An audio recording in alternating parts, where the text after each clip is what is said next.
Hello, everybody out there on YouTube. Once again, it is the three middle-aged guys just bullshitting about nothing. I am the Reverend.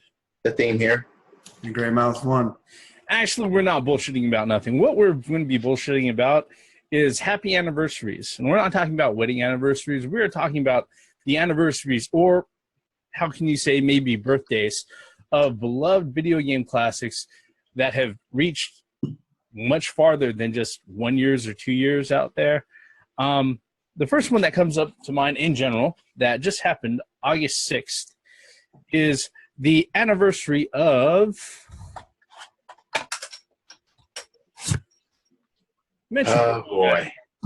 Yes. Nintendo's 8-bit exploration adventure series.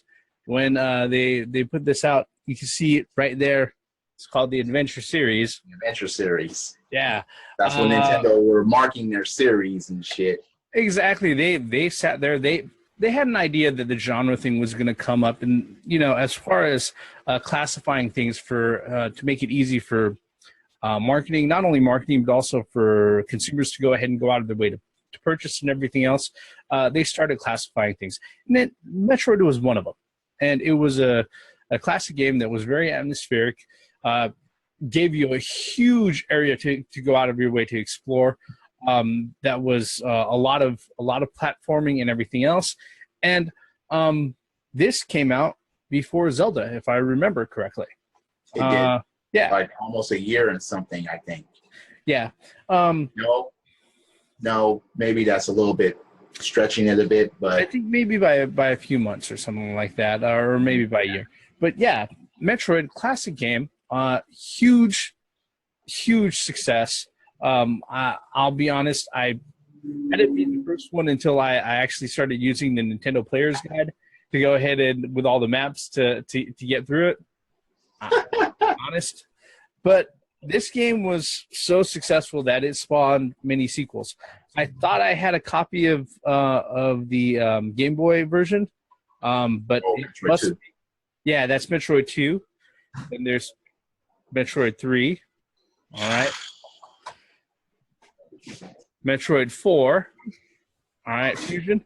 Unfortunately, I don't have a copy of Zero Mission. It's really just a reboot of the first Metroid.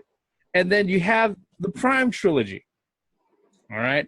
This is the Wii version of the Metroid trilogy collection.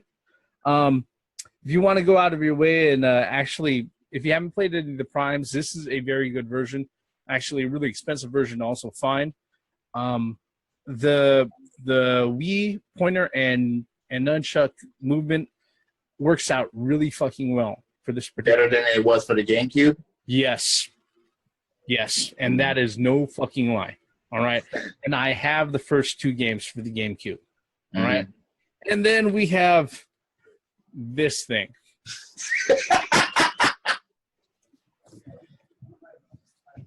Which is the only... story. Okay, wait. Personal story about that. Theory and Reverend told me to stay away from that. Yeah. You guys told me to stay away from Other End. You know what's funny is that this particular coffee right here, it still has a cellophane on it. All right. I was able to get a hold of this, I think, off of eBay, shipped for like $12. Oh wow. And like I've said in other videos, I've got a sizable library, and I'm kind of obsessive compulsive when it comes to completing series and stuff like this. That's the only reason why I have this. Really. Yeah. That's all. So you weren't gonna play it again. You weren't going. No, I was gonna play it again. No, I was not. Nope. But for reference reasons, for archival reasons, it is there. All right. Metroid, other motherfucker. Other motherfuckers other than Nintendo making this shit. That's what. Because it was made by Team Ninja. Yep.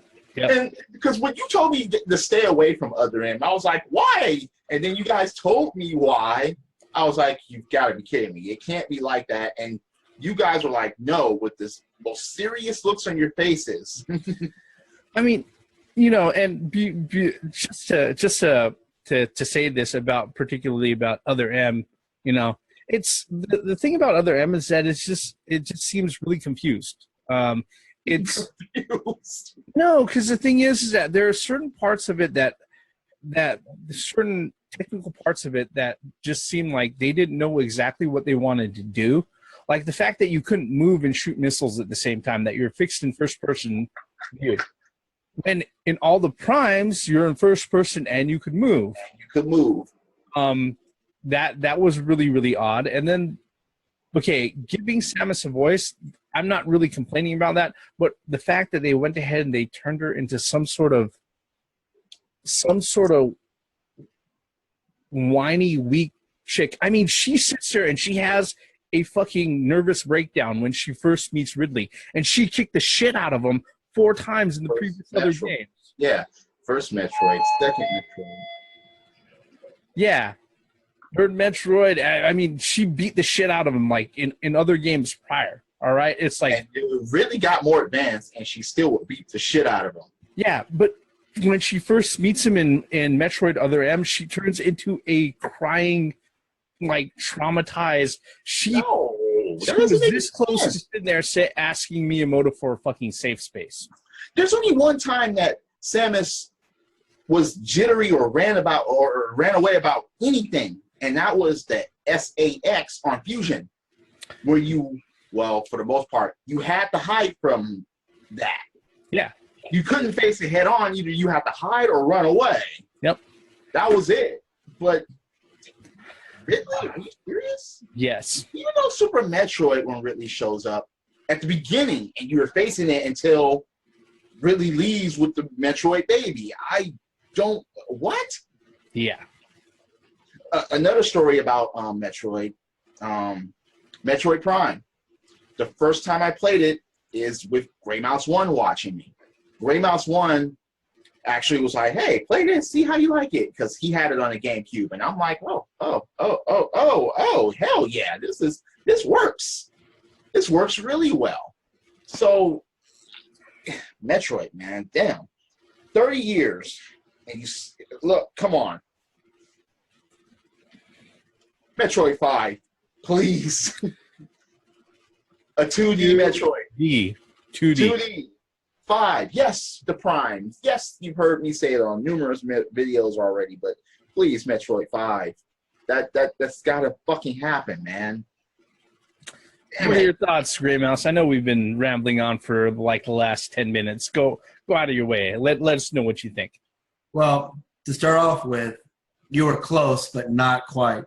Zelda was released something of 1987, so about a year difference. Okay. About a year? I thought because I thought I was maybe a little bit off. Because I know Metroid was released. Zelda was 87, I think. Yeah. Yes. Metroid was released August 8th, and Zelda, let me check it, was actually North America August 22nd. So roughly a year. Oh, okay. In between. Okay. Cool. Metroid was one of those games that I just bought off of the cuff because back in those days you didn't really know. I mean, I did see it a couple times in NES Power, or I'm sorry, Nintendo advertised. But we didn't really know what the game was about because we didn't have the internet back then. So it was just mostly the word of mouth. So I picked it up and I brought it home and I instantly fell in love with it. It was like one of those games. I mean, when you first play it, everybody goes right because everybody's used to Marios and whatnot. Then you recognize, then you're like, wait a minute, I can't go. I'm talking about like can't go anywhere.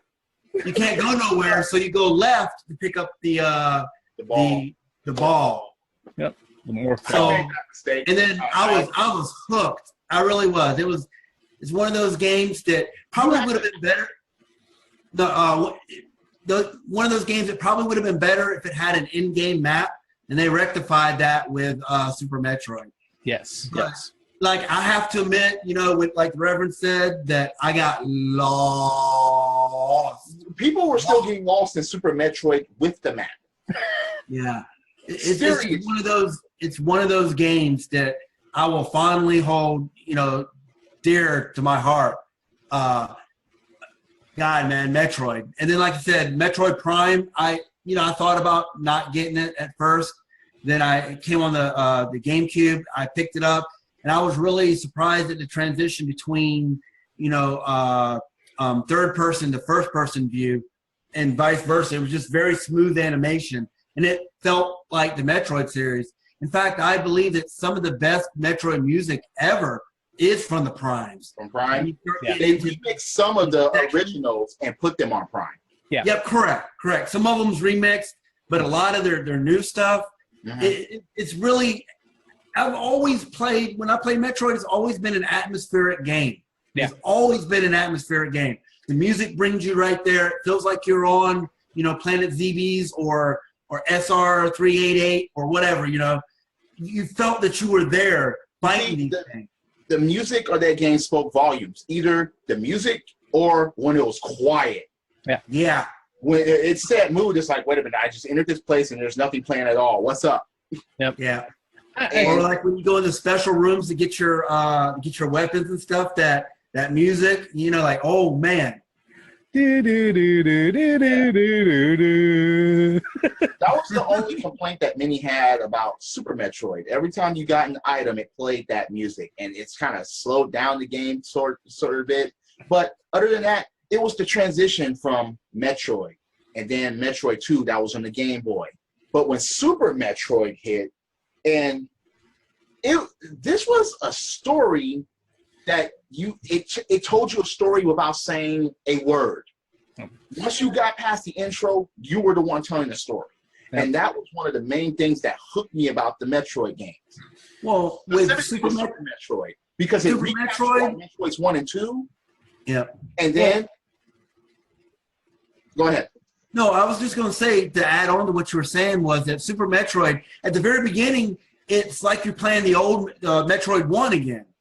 Yeah. It puts you right, where you went through and destroyed the mother brain, but you go the opposite way that time. Yeah. Yeah. I mean, you went back to the planet that you just, you went to Zebes and then SR388 because you went to the Metroid's homeworld and, with the baby Metroid and everything, and that baby Metroid plays a part in 3 and in 4. Yep.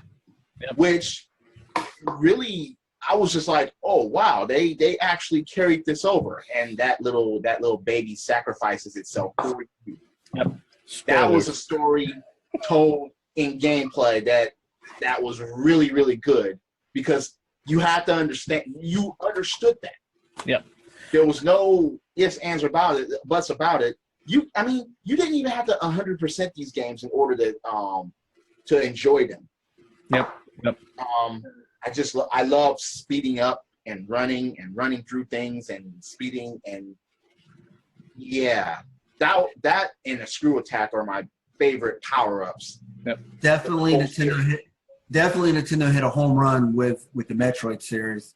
Yeah, I mean it's so much so that amongst a lot of lists, as far as the internet lists that are so presumptuous to go out of their way to name like the greatest game of all time, in many of the lists, this is number one as far as the game that holds up the best over time, and not only just design and everything else, but sound, graphics, everything. Yeah. Well, see, the thing about that is that it can hold. I've seen it in 1, 2, and 3. I've never seen it less than that in any list online. Yeah. I've either seen Zelda or Metroid or Super Metroid. I always saw those interchangeably. I think Final Fantasy 2 or in that top as well.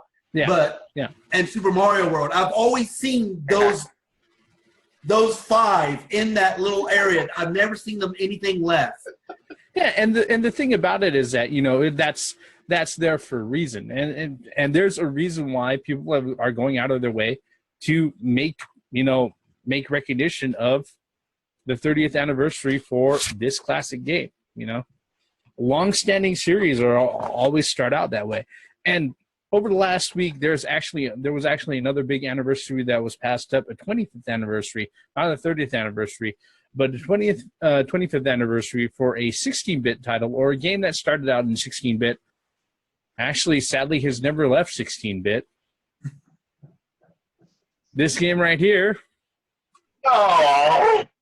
Streets of Rage on the Sega Genesis or Sega Mega Drive, depending on where you're at. Yeah, Sega's, entry into the beat 'em up genre that spanned, Streets of Rage 2. Yep. And then also Streets of Rage 3, to sit there and pretty much compete side by side with Final Fight and a lot of the other 2D brawlers that were out there. The closest thing that kind of came out that was kind of like a spiritual successor, but was woefully abysmal, was Spike Out Battle Street with the Xbox. No. You see those responses right there, ladies and gentlemen, from Grey Mouse and Theme. Yeah, that pretty much sums up the reaction to that. Aside from Spike Out, folks, Streets of Rage, thoughts in general? In my opinion, go ahead. No, mine's quick. Streets of Rage, back in those days, you were either a Nintendo person or a Genesis person. It's just the way it is. We didn't have enough money to have both. I mean, there are some that did, but a lot of them, a lot of us was either Nintendo or Sega. Now, with that is one thing I liked about Streets of Rage. It's kind of like a beat 'em up, and then kind of an RPG-ish type thrown in together. Because am I wrong? No, I think you might be thinking of something else. Yeah. The food? Am I thinking of something else? Yeah, you might be thinking about something else, because in all the Streets of Rage series, all the moves and all the abilities you have from the very fucking right then and there. Yeah. Okay. From Streets of Rage 1, I didn't understand the whole cops showing up and shooting a missile and flames all around you and enemies. That reminded me of Golden Axe Magic. Yeah. But yeah. And if you think about it, it was probably the same arcade people or the same creative minds. Yeah. Those arcade games that were working on it at the time. I mean, one of the things that it had an advantage over Final Fight, or at least the Super Nintendo version of Final Fight, is that Streets of Rage was 2 players. The first one. 2 motherfuckers on the same screen, beating motherfuckers up. 3 players to choose from, Super Nintendo, Capcom. Why did you fuck that up? I didn't understand that.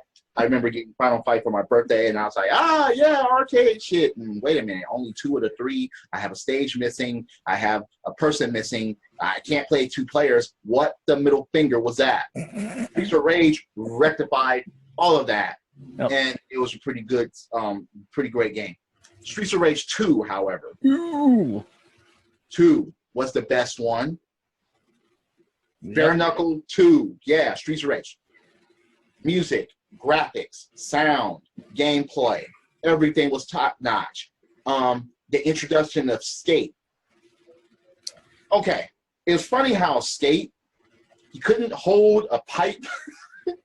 He was the fastest motherfucker on the screen, but he was, oh my God, yeah, his strength level was like, He can get on top of you and get back of you and beat down on your head. Blaze was cool. Axel all around. Yep. I mean, yeah, Streets of Rage 2, the best of the series. I wish that would come back. 2D, don't fucking 3D that shit. 2D, long-ass mission, long-ass game, 2 to 4 players online. Yeah. It can be done. Why hasn't anyone came up with that? Is beyond me. Yeah. Besides Streets of Rage Remake. Yeah, besides Streets of Rage Remake. I mean, yeah, when it came to the games, the biggest jump in not only in graphical fidelity but also technical gameplay was between the first Streets of Rage and Streets of Rage 2. Streets of Rage 3 it's not horrible, but as far as the type of jump between Streets of Rage 1 and Streets of Rage 2, it didn't cover that. It was pretty much, if you sat there and you added a few DLC characters to Streets of Rage 2 and then moved a few extra stages over, that was pretty much Streets of Rage 3. And there were characters that did not show up here in the States. Yeah.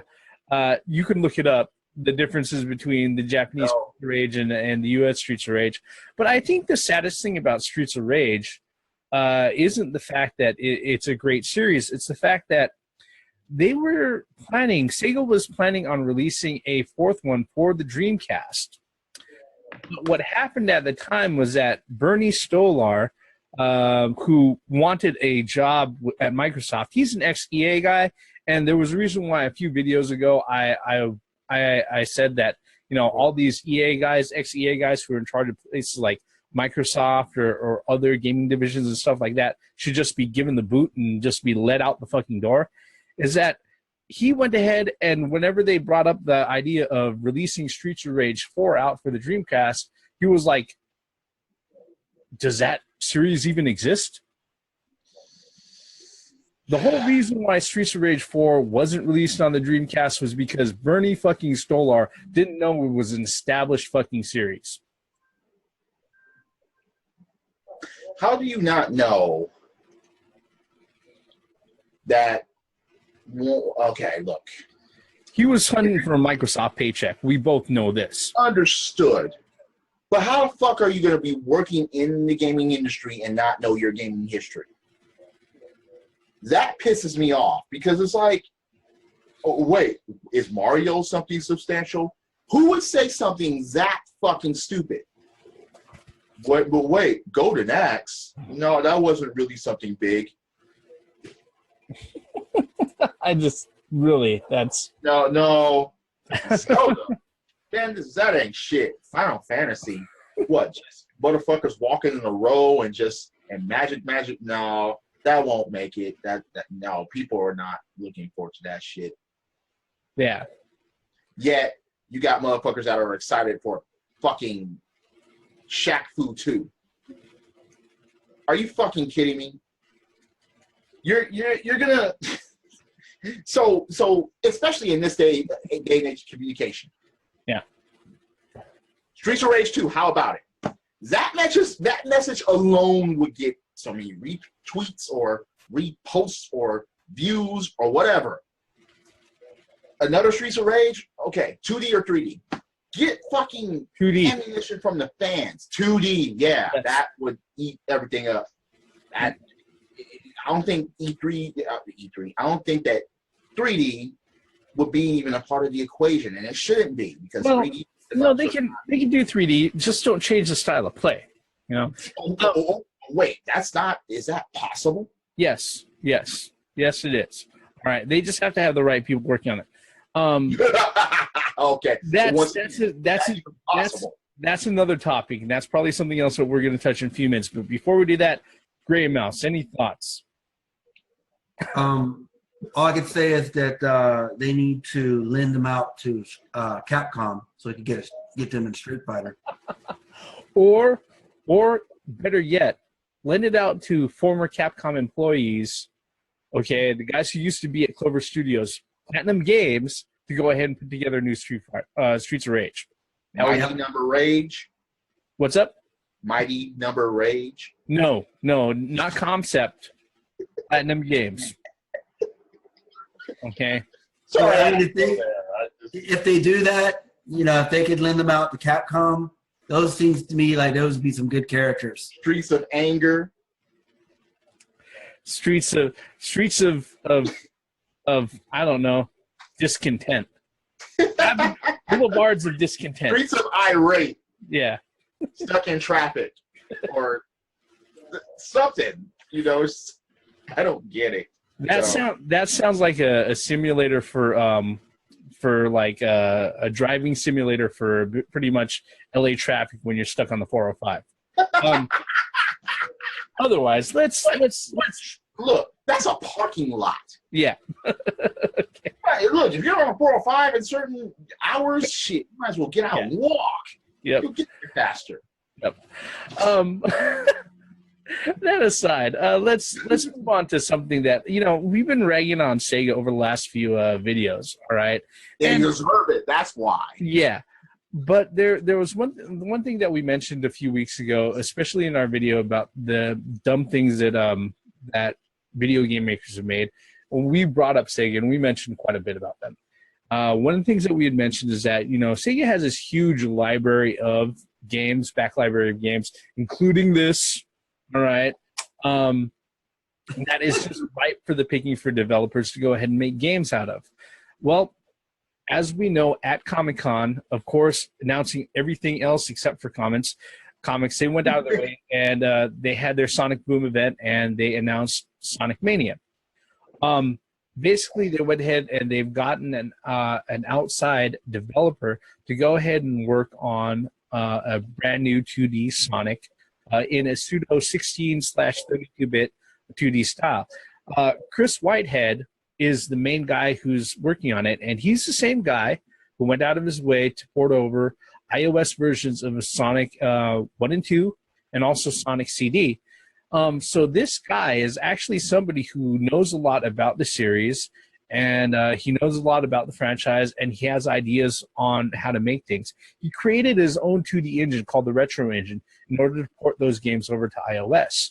So, you know, let it be known, people, that we're not going to go out of our way and hold back, you know, giving props to companies that make the right moves, because this is a really intelligent thing to do. Obviously, Sega has no fucking idea what to do with their classic library. Let's just go ahead and say that right now. Unless they're going to go ahead and make some sort of other Sonic Rainbow Edition type fucking 3D game, okay? Or stick him in like a foot race with fucking Mario, which he should win every fucking time. All right. But they went out of their way. They got a hold of Chris Whitehead at his studio, and he's doing Sonic Mania. Honestly, to tell you the truth, I didn't give a fuck about it until I found out who was actually working on it. When I found out somebody else other than the in-house Sega guys were working on it, I became interested. What are your thoughts, guys, about that? As long as we don't get a why can't Sonic crawl type of thing. Okay, look.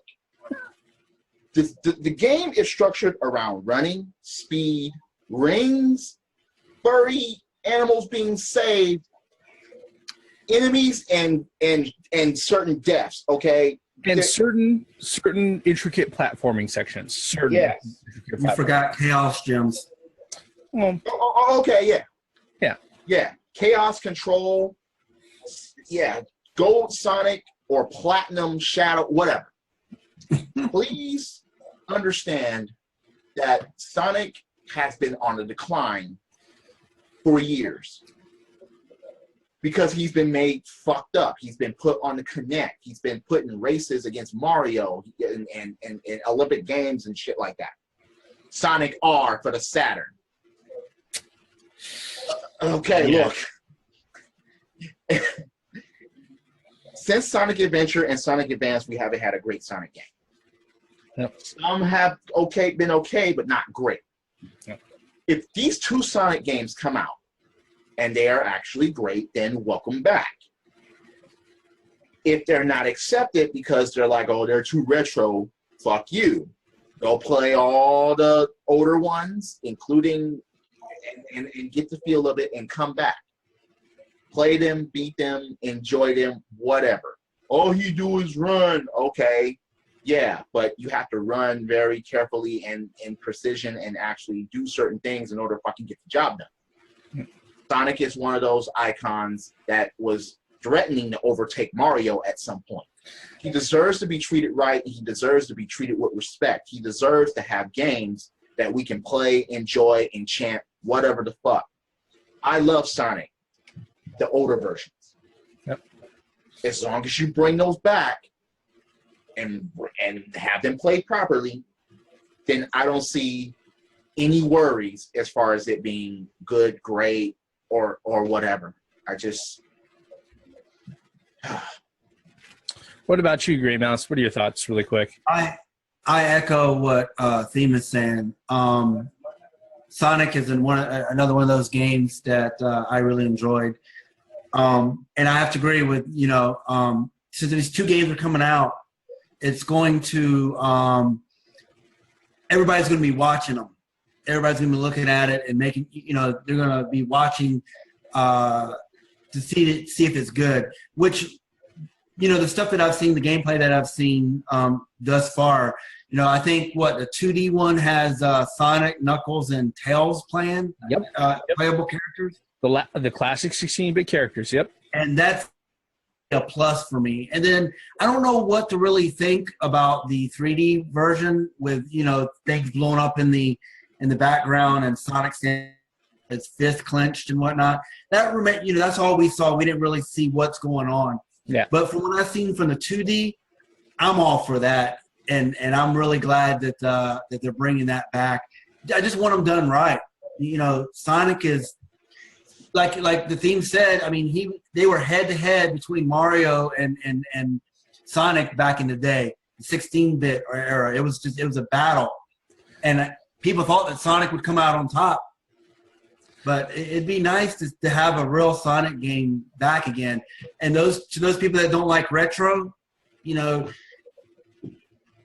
have to go there to understand what the future of gaming is. You can't just not look at the history of gaming and just say, oh, I just want everything in 3D and not tip your hat towards where gaming came from, and whether it be a 2D or what have you. Yeah, I think a big thing that the funny thing about Sonic Mania is that I've only heard like a lot of excitement from all the corners out there on the internet. And the naysayers have been very, very sparse and in between. Now, the thing about Project Sonic 2017, people are skeptical with good reason. All right, but the thing with Sonic Mania, like I said before, if Sega isn't going to do anything with their mascot or their library or the whole reason why they were able to keep pace with Nintendo for so many fucking years and at one time surpass them in the 16-bit era, in the first place, if they don't know how to deal with that, then do the next best thing. Find somebody who has a really good idea, who has a solid grasp of what the IP is, and what the game legacy is about, and let them work with it, let them play with it. And yeah. I think it's really smart that they found the right guy. He went out of his way. He did awesome ports for iOS ports for Sonic 1 and 2 and also Sonic CD, which are considered like the best 2D Sonics out there from the Sega Genesis era. And he went out of his way. He was like, hey, look, if you guys aren't going to do anything brand new, I have something really cool to offer you. And they went out of their way and they let him play. I think that's really cool, Is there any other thoughts that we have on any of the anniversaries or Sonic Mania or anything like that, gentlemen? I have a thought about Sonic Mania.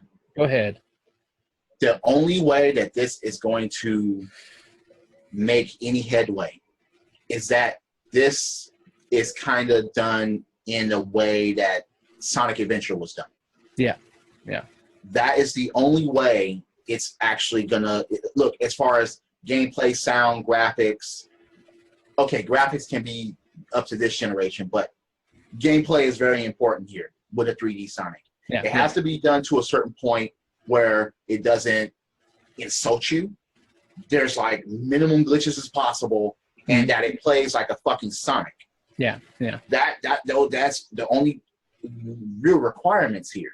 As long as they get the formula down, then the skepticism will leave and motherfuckers will play it, buy it, and add it to collections and say that it's a great fucking game. Yeah. With the 2D, look, just go back to, the best Sonics that were in 2D, 1, 2, 3, Sonic and Knuckles, Sonic CD, Sonic, Advance. Go to those and learn from those and take from those and build upon those. That's pretty much it. That's all you fucking need. There's not really anything that you need to do at that point. Yep. Because even if you add things that those games had before, like power-ups, like electricity power-up or a fire power-up, like on Sonic 3 or anything like that, it's not going to insult gamers that are looking for a 2D Sonic to play and to actually enjoy once again. For Sonic Adventure, Sonic, Project Sonic is like, yeah, you can have more players selectable than just Sonic. You can have a good and bad guy story, just like in Sonic Adventure 2. Just have that shit played correctly.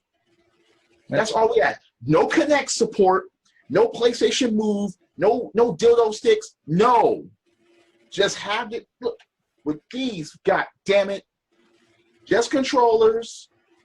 Don't try to fucking VR it, please. We don't want to be strapped in and doing this on Sonic games as a first-person view. Please don't make it a first-person view. If you're going to 3D this thing, just go back to Sonic Adventure form. Gray Mouse, we got 2 minutes left. Any final thoughts? Well, all I can say is happy anniversary Metroid, happy anniversary Streets of Rage, and looking Make another forward, Streets of Rage. Make looking Adventure 5, come on. looking forward to the future for Sonic, and to add on, I think that the 2D Sonic, I think they're going to have actually a mesh of all of the older retro games, like the Fire Shield, Electric Shield, and all that stuff. Including glass processing. Whatever. But yeah, I'm really excited and just looking forward to it. Yep.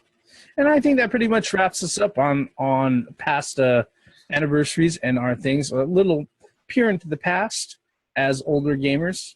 30 years, 25 years back, we were guys who've been there from the very beginning, and we saw these things at launch. Yeah.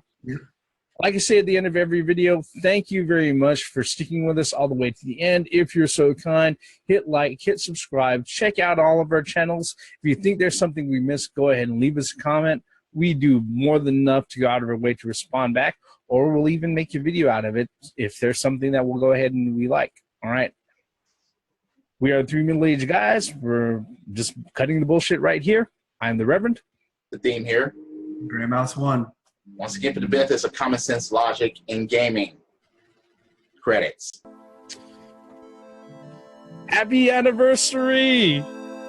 30 to Metroid, 25 to Streets of Rage, and 1 bottle of soju and 1 beer to me.